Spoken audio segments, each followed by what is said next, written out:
Hello viewers, and welcome to part 3 in this series on the 5 critical mistakes made in accident investigation.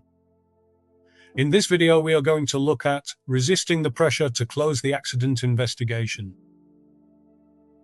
We need this investigation closed by Friday. If you've been in this field long enough, you've heard that sentence, or something like it.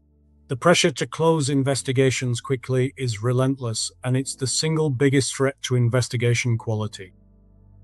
I am Wayne M. Sunborg. In nearly 40 years of investigating industrial accidents, I've learned that the battle for a proper investigation is often won or lost before anyone visits the scene. It's won or lost in those first conversations about timeline. Today, I'm going to show you how to resist closure pressure without destroying your career in the process. Let's take a look at why this pressure exists. First, let's understand where this pressure comes from. It's not malicious, it's structural. Regulatory deadlines create artificial urgency. The UK's reporting system, RIDDOR, requires reporting within specific timeframes. Insurance companies want information. Legal teams are anxious. Everyone has a clock ticking. Operational disruption drives impatience. Equipment is isolated. Work has stopped. Production targets are being missed. Every day the investigation continues, costs money. And then there's the human element. Management wants to demonstrate decisive action. They want to show they've dealt with it. An open investigation feels like an open wound. Understanding these pressures doesn't mean surrendering to them, but it does help you respond strategically rather than defensively. Let's look at the cost of rushing. Here's what happens when you give in to closure pressure. You find a cause, but not the root cause. Worker error closes the file but changes nothing. The same conditions that created Tuesday's incident will create next month's incident. Your recommendations are superficial. Retrain the workforce and remind staff of procedures are the hallmarks of a rushed investigation. They satisfy paperwork requirements while achieving precisely nothing. You miss systemic failures. Quick investigations focus on the person nearest the incident. They never reach the budget decisions, the design flaws, the cultural factors that made the incident inevitable. And here's the real cost. You will investigate the same type of incident again, because you didn't fix what actually needed fixing. I've seen organizations investigate the same failure mode 3, 4, 5 times each time, concluding human error, each time missing the system that kept producing those errors. Let's take a look at setting realistic timelines. So how do you establish appropriate timelines? You need a framework that's defensible. Tie your timeline to investigation scope, not convenience. A first aid injury with a clear mechanism might genuinely require only a few days. A fatality or serious incident with multiple contributing factors needs weeks, sometimes months. I use a simple severity-based model. Minor injuries, 5 to 10 working days. Lost time injuries, 10 to 20 working days. Major injuries or dangerous occurrences, 20 to 40 working days. Fatalities, as long as it takes to get it right.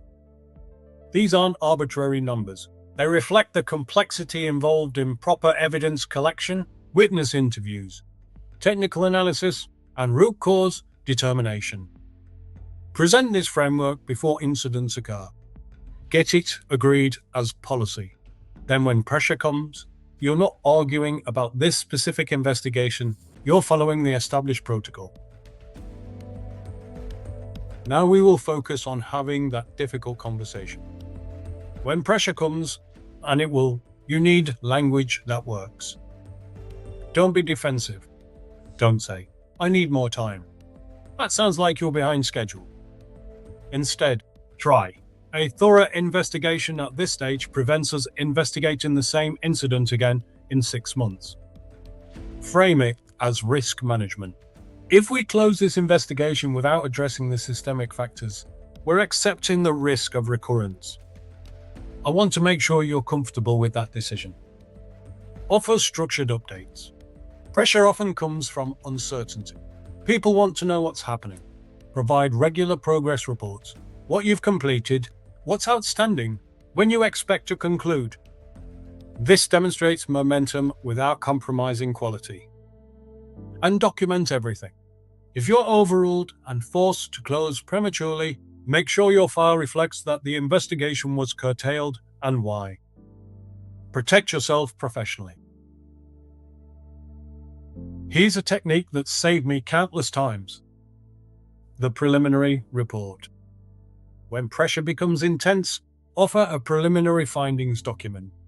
This gives stakeholders something tangible. It demonstrates progress. It addresses immediate concerns. And it buys you time to complete the deeper analysis. Your preliminary report should include a factual summary of what occurred, immediate causes identified to date, any urgent corrective actions already recommended, and a clear statement that root cause analysis is ongoing. This satisfies the need for action without forcing premature conclusions. Management can brief their stakeholders. Regulators can see you're taking it seriously, and you can continue doing proper work. The key phrase is, these are preliminary findings. The investigation remains open pending completion of root cause analysis. Long term, the goal is to build a culture where proper investigation timelines are expected, not exceptional. Educate leadership on investigation value. Help them understand that a proper investigation is an investment, not a cost. Every systemic failure you identify and fix prevents future incidents, future injuries, future regulatory scrutiny. Track your outcomes. When your thorough investigation identifies a control system flaw that gets corrected, document it. When your recommendations prevent recurrence, make sure people know. Build a track record that justifies the time you need. And connect investigation quality to metrics leadership cares about. Incident rates, insurance premiums, regulatory compliance, lost time costs. The business case for proper investigation is overwhelming if you make it visible. Here are my closing thoughts. The pressure to close investigations quickly will never disappear. It's built into the system. Your job is not to eliminate that pressure. Your job is to manage it professionally, strategically, and without compromising the quality of your work. Because here's the truth. A fast investigation that misses the root cause isn't actually fast. It's just the first chapter of a longer story.